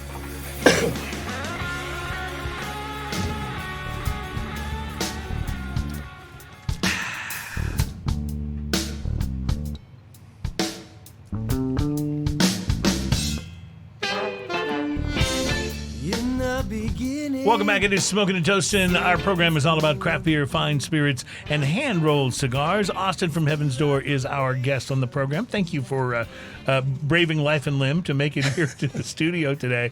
Because if you missed the early part of the show, it was a bit icy when you left Dallas, wasn't it? I started the trip essentially leaving the Arctic Yeah. and the car being covered in icicles. And then as I got about halfway here, I watched it actually melt off. So Nice. it's pretty interesting. Well, we are glad you're here and glad you made it safely. By the way, you know that this is now the Chinese Year of the Tiger, right? Which is very cool because sometimes it's the year of like the rat or the polecat or something far less interesting. But tiger, that feels big. It feels important. And the guys at Drew Estate have celebrated it with a Year of the Tiger release, a limited edition Liga Privada Unico Year of the Tiger, which is pretty cool. So it's something Nice. you might want to look for if you're out there. So, all right, as we mentioned, Austin, what has become one of the most popular, quite frankly, the most popular segment on the show is something we're about to do now. It's a little thing we like to call Drinking News. Oh, changing it up. I like that. Oh, sorry, wrong song. I was That was about to do my high highs. I mean, I did hear that driving in, so Yeah. I'm not mad at it. drinking news. Now it's time for drinking news. Drinking news. Drinking news. Now it's time for drinking news. A Florida man with one arm said he had a gator for a pet. When I asked about his absent arm, he said, I had to take my gator to the vet. drinking news, drinking news. Now it's time for drinking news. Cheers, y'all. I love that last chord. That last chord just makes it for me. Well, welcome to Drinking News. This is the program's segment where we like to remind you that these stories are sometimes about drinking, but they are always best enjoyed if you've been drinking. Today, for us, it's going to be both. Here at Drinking News, we like to do our part to tear down stereotypes, including those that are often attached to a person's profession. For example, not every bartender is an alcoholic. Every used car salesman is not sleazy. Although if I ever see that guy that sold me the bright orange AMC Gremlin that one time back in the 80s, I will kick his ass. But most definitely. Every podcast host is not a man-child in love with the sound of his own voice. And most specifically, not all lawyers are boring. Some of them, in fact, are quite spontaneous and unpredictable. And I'm not just talking about the ones on the courtroom drama shows on TV. Even in real life, a lawyer can be an adventurous, free spirit who refuses to take orders from the man and does things his or her own way. Like the one particular time last week that a Florida woman... See, I like that. You have to punctuate anytime we actually get a Florida man or a Florida woman in the story. A Florida woman who also happened to be an attorney caused a bit of a disturbance at the Beach Lounge in St. Pete Beach, Florida. A lawyer named Kelly Elkins made her way into the Beach Lounge around 2:15 a.m. last Friday, sauntered up to the bar in order to drink. The bar manager, being the respectable person that he is, noticed that the woman was already quite intoxicated and made the proper decision. I don't think most people that he would not saunter serve when her. they're not intoxicated, Yeah, right? saunter, yeah. Sauntering is usually an intoxicated kind of thing. Saunter's one of those things that you're right. Something's going on. It's kind of like careening. No sentence that says his car was careening, it never ends well.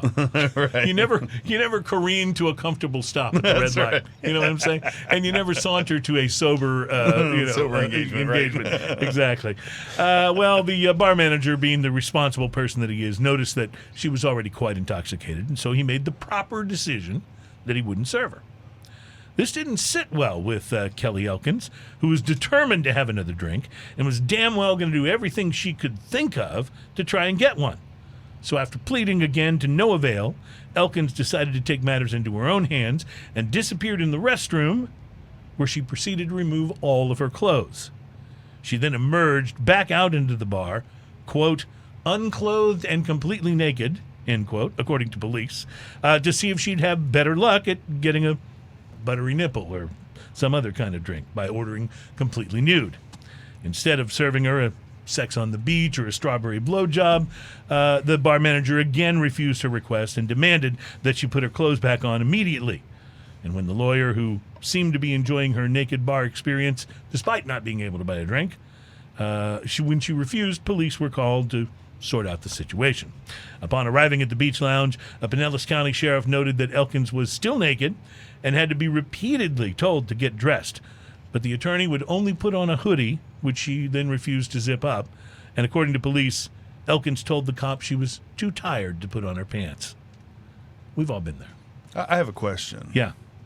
Was she pleasant to look at? I mean, she could have been Okay, Adam, this is an where appellate lawyer, and this she is- might just be appealing. This is Her case. appealing. Yeah, go ahead and put up the photo, Adam.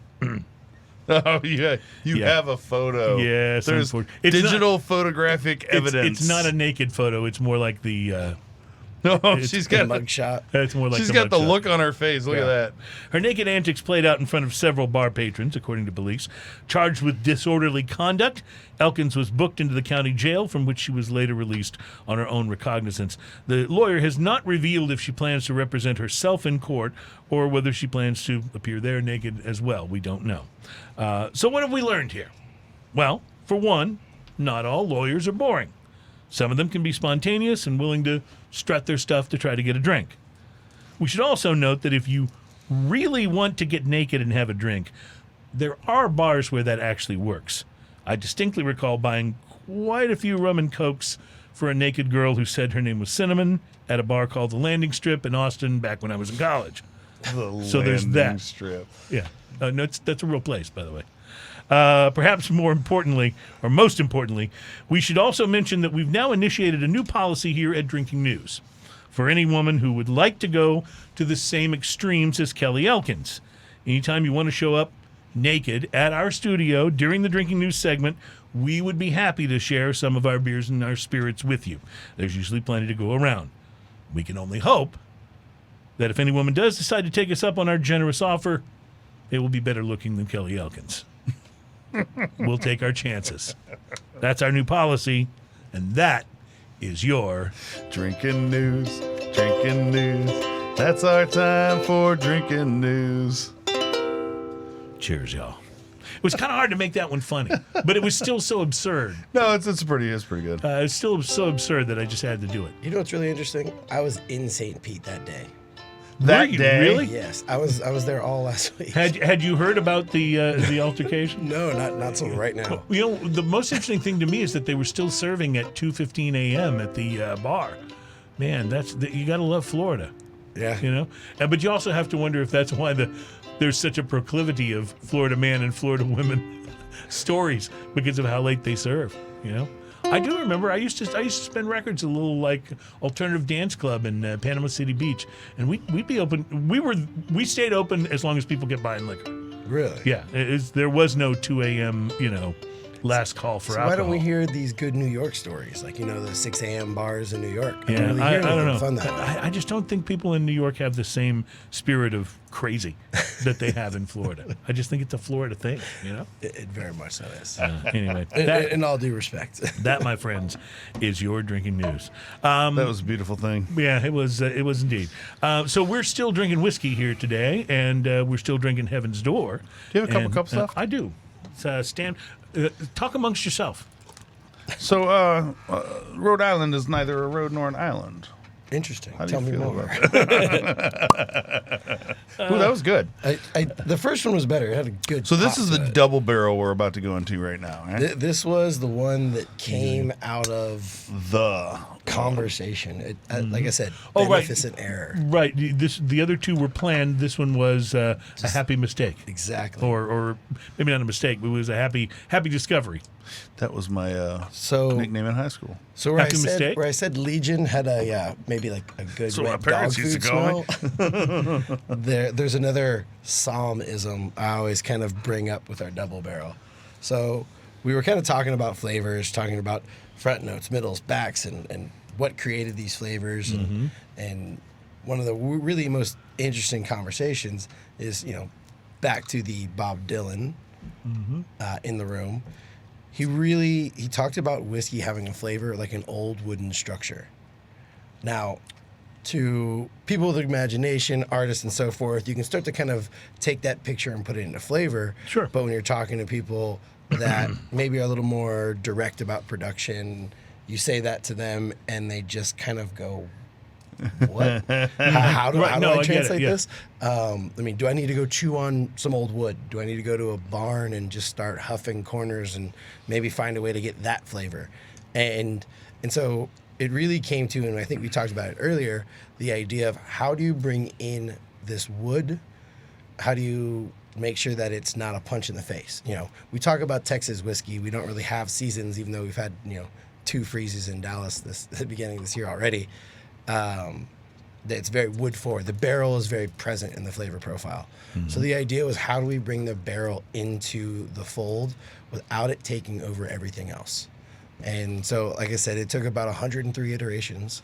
The really beautiful thing is, Ryan Perry always jokes, he's like, maybe I shouldn't have called it double barrel, because it is a little confusing. Because when people hear double barrel, they're like, oh, whatever the More distillate barrel was, forward, it yeah. went into this barrel and then a second barrel. And really what it is 3 whiskeys, 4 barrels. It's double barrel because 2 whiskeys are redundant and 1 is another category, hence the name double barrel. So a little creative, even to the creativity of the label, to the comment of flavor profile that created it. And so what it is, it's 2 high corn whiskeys, same mash, same char. The biggest difference is one's pulled from the top of the rick and the other's pulled from the bottom of the rick house. And mainly because your push and pulls are pole opposites. Right. So we put those 2 together at equal parts just to compound that flavor profile. I kind of call this the Wilford Brimley moment. It's a little too sweet, a little too viscous at that point, and we needed to add structure and balance. As far as I'm concerned, any reference to Wilford Brimley, that's a good thing. I mean, I'm not mad at it. Yeah. By the way, I just want to point out, I love the fact that there's a leaf blower going on in the background so right now. I was going to stop. I did that whole rant last week about leaf blowers. Am I wrong? Am I wrong? No, I am not wrong. Thank you very much. Wherever I am, the leaf blower. It's kind of like, what is that old statement of when the student is ready, the teacher will appear? Yeah. When Cruze is there, the leaf blower will appear. I'm just telling you, it's how it works. So I apologize for. This is delicious in a lot of ways. The barrel is interesting in this because this has so much of the char. It has so much of the oak. It has so much of those things. But there's also like this great tobacco-y kind of flavor going on. Yes, very much so. And that makes this feel like, of all of the whiskeys here, that this is the one that just almost begs for a cigar. Oh, Just most definitely. begs for Almost a cigar. what's the word? I'm used to smelling this kind of spice and like bay rum kind of thing. This doesn't have that, but it has that dark spiciness. I don't know what else to compare it to. It doesn't taste anything like rum. It's interesting because all 3 of these have got a spiciness to them. They do. They're not they're not super passive. Even though they're easy to drink, we called the last one friendly, and this one's pretty friendly too. But it's not, when you say that, it's not like they're mellow. No. They're just accessible. Well, I mean, the surprising There's a thing little is maple in this too. marzipan, maple, those sit really well. The one thing I was going to say is we have those 2 whiskeys, and the thing that adds that spice that we're talking about is we actually take this rye. So this is a finished, what goes in the bottle, but we take the rye before it's finished and blend it in by taste at about 10 to 12%. So kind of adding structure and balance. Then it goes into another barrel, an unused barrel, a little 4 char for another year. And I call that the homogenizing barrel. But for whoever's a nerd out there, no, it's not at vibration. It does sit still, but it just brings it together. So Guerrilla Art double barrel is more the symphony, but it is 100 proof and it doesn't drink like it. No, not at all. But the beauty of that, and I was going to bring it up with the 3 whiskeys, is that they all kind of lend themselves to a particular type of cocktail. You know, you talk about the double barrel, which we're trying now, because of its proof. Even though the flavor isn't just a punch in the face, it does carry a boldness. So it works in any of your more creative drinks. Something shaken, you know, you want to go a brown derby, you want to do American whiskey riff on a Cameron's Kick for the cocktail nerds out there. It would actually hold itself up really well. The bourbon, because it has that dryness and spice we talked about, I call it the old fashioned, which is, you know, we get a little bored by it now because it's now the most used drink in the world, beating the margarita. But it works really well with those kind of like stirred cocktails. But then you kind of go with your rye.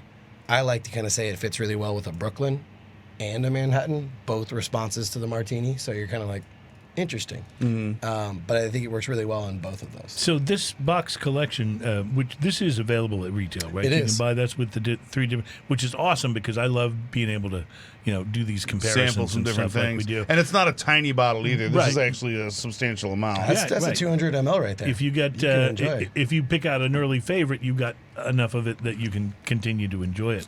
But I happen to notice on the back of here, where you're giving a little explanation of each whiskey, there's all kinds of awards these babies have won. You want to talk about that? Yeah, so I tend not to lean into those as much, mainly because, you know, everyone's got awards and they all smell like ad blank, as we've been saying. But there really were some really great things that came out of those awards. Those awards for us were more litmus tests. We just Really? wanted to see what people thought of us. One of the ones I lean into mostly was the double barrel. We sent it out anonymously to London Spirit Awards, and that one's actually not on here. And we're like, let's see what the other side thinks of it. You know, they hate it, they like it. At least we'll see what they think. You know what you're dealing with, yeah. We ended up getting what's called the Chancellor's Award. So essentially Wow. sweepstaking every category that we qualified for. And the really fun part about it was when you win one of these awards, to put them on your packaging, to put them out on the websites, you got to pay for those rights, right? So for about 6 months after the competition, they were still promoting our double barrel once they found out there was the double barrel, to the point where we're a small distillery. We don't have large brand money. So our master blender comes running into the room. Who the hell is paying for this? What is going on? Kind of one of those moments. And everyone's like, no one. We didn't do anything. He's like, oh, well, that's kind of cool. Should we try to bring double barrel to London? And I mean, it's just one of those things that, you know, hey, you like what we make? That's awesome. That is Maybe we awesome. can find our way to get it to you. is And now it's in London. Nice. So And then it's of kinda course, cool. and then of course, you revealed the racket behind the ratings and award shows is they give you the award so they can charge you for saying that you got the You award. got the award, exactly. Yeah. That's by the way, that's why we don't talk here at Smokin' and Toastin' about all of the podcasting awards that we've won. Is we just didn't feel like it was worth paying. You know, so That's right. yeah. That's right. It So is we what it don't, is. you know, Yeah, we just don't talk about it. we don't talk about it. Yeah, we don't talk about. That was fantastic. We don't. whiskey, by the way. We don't talk about that year that we beat Joe Rogan in the. No, not at all. Seriously though, these are all so delicious. Like, I really, really like the double barrel. That's probably my favorite of the 3. Is that yours? I like the double barrel. This is so good. Yeah. Well, Straight bourbon whiskey. I mean, we're still trying whiskey, right? Yes, we are. Is Oh. it okay to add a fourth to the? Oh to the no, tasting? we couldn't. We couldn't Oh, possibly. okay, darn. So the beauty is, yes. last time I was here, I brought a gift. which was our bootleg number 1. For those that don't know, that's our limited releases that we come out in And December. bootleg's what Dylan wanted to call the whiskey originally, right? Exactly. I think those are Oh, these are dirty. dirty. You have Here's the clean clean. ones. You need more? Yes, so Dylan wanted No, to. He trademarked the term bootleg whiskey, which brought attention to Mark and Ryan. Did he which- ask about us, by the way? I mean, he doesn't talk to me. He only talks to Ryan and Mark, unfortunately. But I will say yes, based off my best guess. It's really interesting. He's involved with every bottling that we do, and he only speaks to them and no one else really. He's only signed since 2018, I believe. Don't quote me. Only 40 bottles ever. Wow. And so when you really talk about, I guess, a quote unquote celebrity brand, I mean, are we? I mean, he's not running around shaking hands and kissing babies. But I think Mark He's- Wahlberg will come to your house if you buy a bottle of his tequila. I think he will. And I think The Rock will do a workout session Yeah, if he gets exactly. some Shamana. But He'll stand at your door and bellow out, "Can you smell what the Rock is cooking?" Which would be pretty cool, by the way. I have to admit, if that happened to me, I would tell everybody. so I'm not going to show these bottles. This is just a small Okay. little sample. Now, These are bottles these are two for different you. ones here? No, these are the same. These are the same. So Right. these are to pass. Both bottles are the same, so that you guys get equal shares. Gotcha. So Okay. we do a program. We do our single barrel program. A lot of distilleries do those, like get your barrel with your whiskey club or retailer. And Ooh, that's hot. We really wanted to do something that showcased sweet. us. Did you So- taste it already? Yes. Yeah. So this is 120.4. I love This this. is a high rye bourbon that we've been working on our own distillate since 2015. We started with 2 mash bills. Now we're on to 5. And this is our way of showcasing some of the stuff we're making. You know how you were mentioning earlier about the gentleness of the whiskey hug? Yeah. Yeah, that's gone. No. No, yeah, this is This one's coming up and just like practically tackling you and throwing you to Yeah, the floor. this is like an unfamiliar bear behind you. That's exactly right. Oh, it And I know bear means different things to different people. Yeah, it means all of those things. yeah, yeah, I like that. That was good. yes, Matt Booth. That was amazingly PC, wasn't It it? really was. I was like, You've well gotten pretty said. good at that over the 271 episodes. I'm saying what I'm saying without Yeah. saying what I'm saying. Yeah. You know what I'm saying? And I said, yes, Matt Booth. So listen, this is, well, first of all, it's spectacular. But secondly, it's like, despite the fact that the first thing you kind of notice about it is its intensity, Oh yeah. but it's also got a really wonderful complexity to it.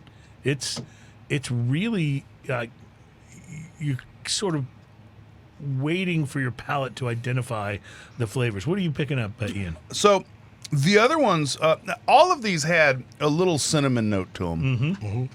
We mentioned that a few. This one is like a cinnamon fat lip. It's like right up front, like bam. Yeah, you're right. And then it gets spicy. like on top of that. Right. This is Other absolutely non-cinnamon spice. huge. There's a little savory spice towards the towards the end of it, like right before the end of the palate on it. That's incredibly interesting. Almost a baking spice kind of flavor going on there. There's a But there's always there's a sweet consistency that rolls through all of that. there's an interesting tanginess right about the middle of the palate, and then there's this incredible, pardon me, warmth that just makes you want more of this instantaneously. Like this is about 9 kinds of delicious, I think. It really is good, and it's certainly very in your face, but wow. Now, would you ever release it?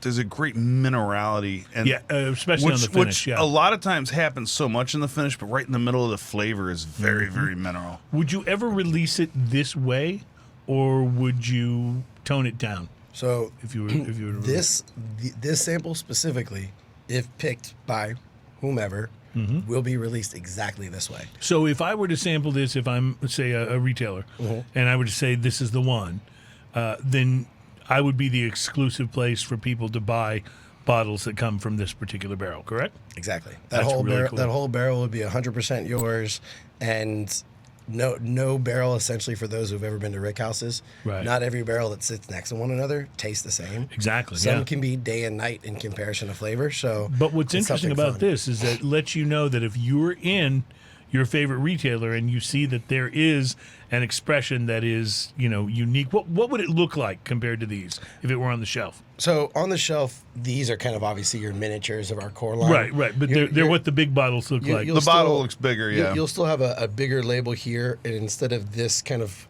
colored strip, it'll all be black with a lot more gold on it, and it'll essentially give you, which we can't show, but it'll give you all that information Gotcha. along the side, but also Okay. give you bottle batch, number, let you know like who picked it and so forth. So if you see that, what you'll know is that is whomever is in charge of things for that particular retailer of choosing what they wanted to do for their exclusive. Exactly. So this It's ostensibly the- could be the it's the Batman smoking of and the bottles. toasting barrel pick. It could be. Could be. Very much could be. I like this idea. I'm just putting ideas out there. And I'm an I will idea just say guy. that if I were going to pick, this would be very high on the list. This is quite good.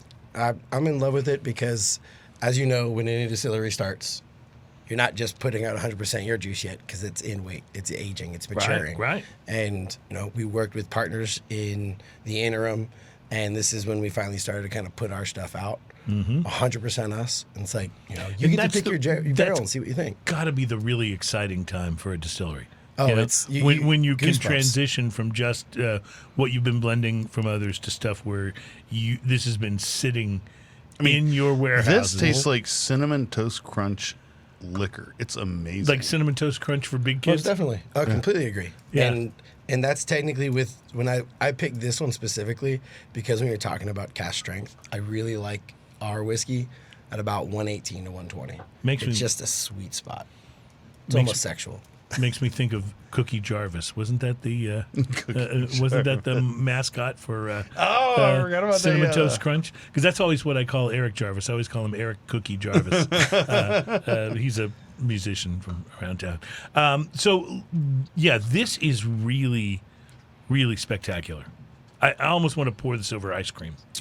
That's so good. I have done that. It's delicious. I bet it is. See, I'm not the only person that does it. It's definitely worth your time. All right, so let me just go further. Then I almost want to pour this over my nipples. Have you done that? No, but you gave me ideas. now. Okay, fantastic.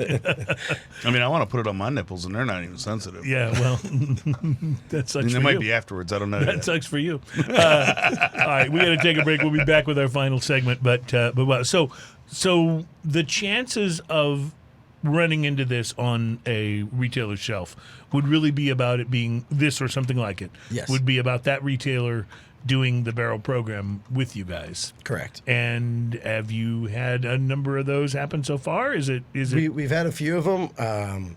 When we originally wanted to put something fun out, we thought we were like, let's play with like the concept of a master blender. So we did this thing called Highway 61, and we gave the retailer, our whiskey club, 3 bourbons and 2 ryes to try from, and then through a couple restrictions, tried to tighten them into a profile that they could create, give them just like the cherry on the cake of what a master blender really has to go through. Program was really great, but on a national scale, it was a little too big. Yeah. And at our size, it's Too so hard to keep- execute. Yeah. Right. So we went to this, and we're like, okay, let's showcase our distillate. What's been really fun is those naysayers, because we're a celebrity brands Right. in that category, which, in terms maybe steps us 2 steps back before we can take 5 forward. This was a really, really interesting thing because some of them actually kind of step back up and go, wow, we really like what you're doing. This is something magical. So it was a really fun experiment. And like I said, we do it twice a year. So someone to pick it in the next 2 weeks, you'd see it in June. And then the next one comes out in November. We've seen some great success. A lot of people fallen in love with the single barrel program, so much so that a Kentucky retailer actually got it. You cracked the ice. Really? And they were even they were a little worried, like, well, it says Tennessee on it. We're like, well, yeah, what you think he was going to say on it? And they were worried, and lo and behold, we checked back up like a month later, and like, yeah, we're sold out. I was like, oh, So, you know, we You mentioned the rivalry's not there. You mentioned Highway 61, and it made me think. There's a video, you can find it on YouTube if you search it. It's one of the Bob Dylan birthday concerts, and it's Johnny Winter playing Highway 61. It's so freaking good. Like, if you ever doubted, first off, how good a song that is, Yeah. and second off, how amazing Johnny Winter is. He's playing with a slide on his pinky, and he crushes it. It's absolutely amazing. I'll have to check that out. I That sounds definitely fun. need to see Yeah, that. it's one of the Bob Dylan birthday concerts. I can't remember what year it is, but it's one of them, and he's just amazing. I mean, you do know at 80 years old, he's touring again. Yeah, that's crazy. It's amazing. It's insane. And he has a tendency to tour with like two of my favorite, one or the other of two of my favorite guitarists, which is Doyle Bramwell Jr. Yeah. or Charlie Sexton, both of whom are just So like. good. Hey, speaking of which, by the way, I did get to go see the Archangels reunion show, which was so good. Yeah, Archangels is So so good. Wow, it was good. Like I saw I'm not Doyle- going to get over that one for a while. I saw Doyle Bramhall. This was quite a few years ago, but I saw him with Eric Clapton, and it was Eric Clapton and Doyle Bramhall was playing with him, and then the opening act was Strong Persuader. Oh, Robert Cray? Robert Cray, yes. And then they all got out and jammed at the end of it. It was like Wow. unbelievable. Wow, that's cool. I saw Bramall at the Continental Club. That was cool because that's a tiny. I bet that was a amazing. Tiny room. It was really good. But anyway, off on a tangent here, and that's okay. We are going to take a break and come back to wrap the show up, and want to extend our sincere thanks to Austin for being here today. And we'll come back and salute you in just a moment. It's Smoking and Toasting. I gotta get that more of something. Welcome back. It is Smokin' and Toastin'. We are all about craft beer, fine spirits, and hand-rolled cigars. And we've talked about all three today. Good things. Those are all good things, aren't they? So want to just mention we have some pretty cool things in store for the show for the next couple of weeks. Sean Anger is going to be on the program. He is with Fox and Seeker. Yeah. He'll be here with us next week. He came on with our good friend and Chris Morris. yeah, our Chris Morris, our cocktail expert. Yep. Oh, I love Chris Morris. yeah, He's so that's- fun. So he I'm brought. actually going to try to go see him tonight. Oh, very Nice. good. Yeah, he'll whip you up something good. I promise. Oh, he's one of my buddies. Love So the he man. is. We met Sean Anger from Fox and Seeker when Chris brought him on the program when we did our martini challenge, where we did vodka martinis versus gin martinis, Gin all and yeah, you and Ian. It's but it was fun. It was a fun show, and his spirits were terrific. Yeah. and apparently he's got something new. So we had talked about on that show. We had talked about how I like some of the barrel rested gins that people have been doing. He goes, "Hey, I've got one in the barrel now. I will let you know When it's ready. when it's ready." And then he reached out to me just a couple months ago. He goes, "Hey, it's ready. How can I get it to you?" And I thought, you know what the best way to get it to me is? Let's make it a show. Let's make it a show. Yes. So coming on the show. Perfect. So Brandon Choate will be joining us the week after that. He's with 5 Points Distilling. We've not had him on the show before.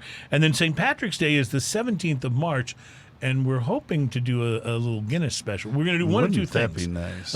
We're either going to do a Guinness special or we'll do an Irish whiskey blind taste test. And just so you know, I can either of also which will be fun. demonstrate how to drink a whiskey in 5-ish seconds. Yeah?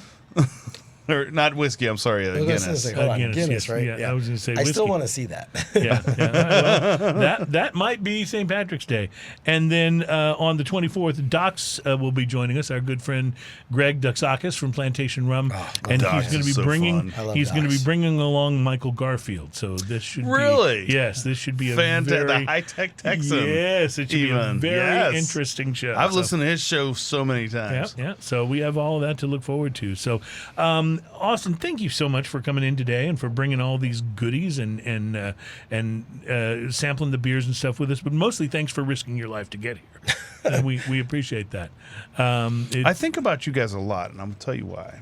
Last time you guys were on the show, you gave me a spike. You actually gave me two of them. The Scar pick, right? Mm-hmm. Yep. You gave me two of those cigar picks. And I used those things. That's what I use to purge my lighters every single time. I use those things like many times every week. and it always makes me happy because it has a little HD stamp on it. I love that. You know what I use mine for? And I use mine, maybe not that often. I But, use it as a cigar spike too, just so you know it. Well, but I use mine when I have a cigar that's plugged, that's not drawing well, that I need to create. I will take it. Usually I've used a punch, so I'll put it right in the center of the punch and just very gently kind of push it in as deep as I can to try to open up the airways. Can you show me that visual one more time? I realized that we were once more. I realized we were about to get banned in Kentucky, so I stopped ahead of time. But yeah, I may wind up on Drinking News if we're not careful here. Houston, man. Well, but seriously, thank you for those. Yeah, we both use them all the time, and it's not nearly as depraved as it actually was beginning to appear. So, but no, it's good. I've been able to salvage some plugged cigars that way by opening up the airway inside the cigar a little bit. So, Well, if you want one more oddity, just a silly little fact. Have you ever seen a hogshead barrel before? yeah, So there's one showcased in Dallas yeah. at an establishment called Dakota's. It was one of the red breast hogsheads. So 2 to 5 years in Spanish sherry, 12 to 15 in red breast. That was from our Master Blender edition. We added our whiskey for 15 months in that. That whole thing now is a barrel-aged old-fashioned. Ooh, So if you want to see Really? what that tastes like, it's quite interesting. very interesting. So for the nerd out there, chase the single barrels, chase some of our LTOs, but that's a really cool thing to see. Well- Just had to throw it out there since we were talking about oddities. Yeah, I like it. I love that. like it. Well, thank you everyone for being here and being a part of the program today. Thanks to Adam on the Wheels of Steel, who has the audacity to be leaving us in a few months and has not been replaced. So if you are someone out there who would like to be a producer of the Smokin' and Toastin' Show and help us get these onto, I almost said onto tape. Onto tape. Can you believe I almost said that? If you'd like to help us get these on the real tape, if you'd like to help us get these recorded, We got and us go out one of with them some- fancy 4-track Yeah, machines. that's right. I think some of these bootleg things were recorded on those. Look as how a matter of beautiful fact. that album collection Yeah, is. yeah, wonderful. Anyway, so Adam will still be kind of executive producing the show, but he won't be with us every week. So we are looking for someone to be our weekly engineer. So if you know anybody, let us know. Thank you. We appreciate it. Have a wonderful week, Ian. Thanks for everything. And I just have to say, once again, Austin, thank you for making it down and for bringing such wonderful stuff. And we'll be enjoying this for the rest of the day. I can promise you that. Until we meet again, my friends, as we like to say, cheers, y'all.